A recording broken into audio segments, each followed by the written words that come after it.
pa yung bitches. Pero, for the okay na rin ako dun. According to our data, survivors have developed new breathing-related symptoms.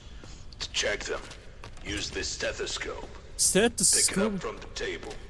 Oh my god. So, use a stethoscope to identify the infected breathing, locate possible infection spots, and listen to the survivor's breathing. Comparing it to the breathing examples in the symptom, breathing in spots can be healthy or sick or infected. So, not infected lungs are clear, breathing is healthy. Lungs show spots, breathing is infected. Ah, okay. I see. Next. Ang dami nating i-check na symptoms ngayon. I bit my lip. That's it. Look, see? It's not serious. Ay, nako kuya. Tawag dito. Check natin sa...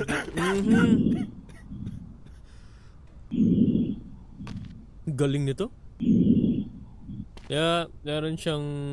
Wait, ano yung pulse niya? Ayun, may elevated pulse siya. So, meron siyang cough and parang sick breath na rin. And yeah, medyo may pagkadelikado ka kuya. I hope na I don't see any bite marks around you. May mga cuts siya. Ano, what the frick is that? That's bad. Ano na pala yung problem para sa ano yun. Wala naman nag-show na parang ano sa kanya. Only breathing sa mo. So ikaw kuya, quarantine na lang kita pero kailangan ko na linisin yung dito pala.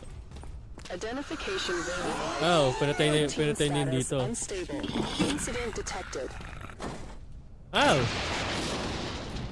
So nagkapatay na sila sa loob. Hindi ko na-check. Kaya na-quarantine ka muna. Alam ko, pero we need to take countermeasure, you know, Haigate. I don't want to cause any trouble. Just let me through if I'm clear. Potek ka talaga. Okay, meron siyang cough.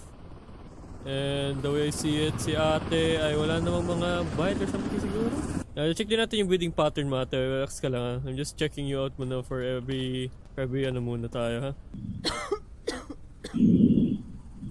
Okay.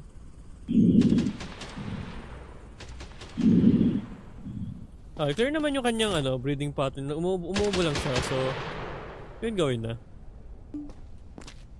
Don't make me wait. So ate. I was helping others out there. Stay calm and wait no for your bites. turn. That's not how it works ate ha. Hindi naman yun yung yung problema ate. Ang problema rin kasi dito, kailangan namin i-check every single one of you sa bawat inch and cranny of your katawan. Who knows kung ano pwede mangyari. Okay. Clear si ate. Nalamang Thank you. Thank you so much. You're I welcome. don't want to cause any trouble. Just let me through if I'm clear. Okay, symptoms, meron siyang freckles, which is good naman, hindi naman problema. So dito, okay, nothing much naman sa niya.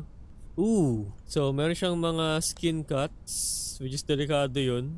Kasi you never know kung saan siya na-cut. And so far, yeah, ang dami niyang skin cuts. Diyos ko. Okay, check natin yung breathing pattern mo kuya.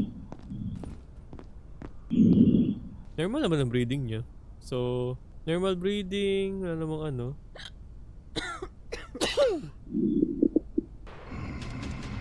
Oh, sa inyo sound ng object, zombie bagay siya lang namang so sige kuya, ay naman, tawag dito, wala naman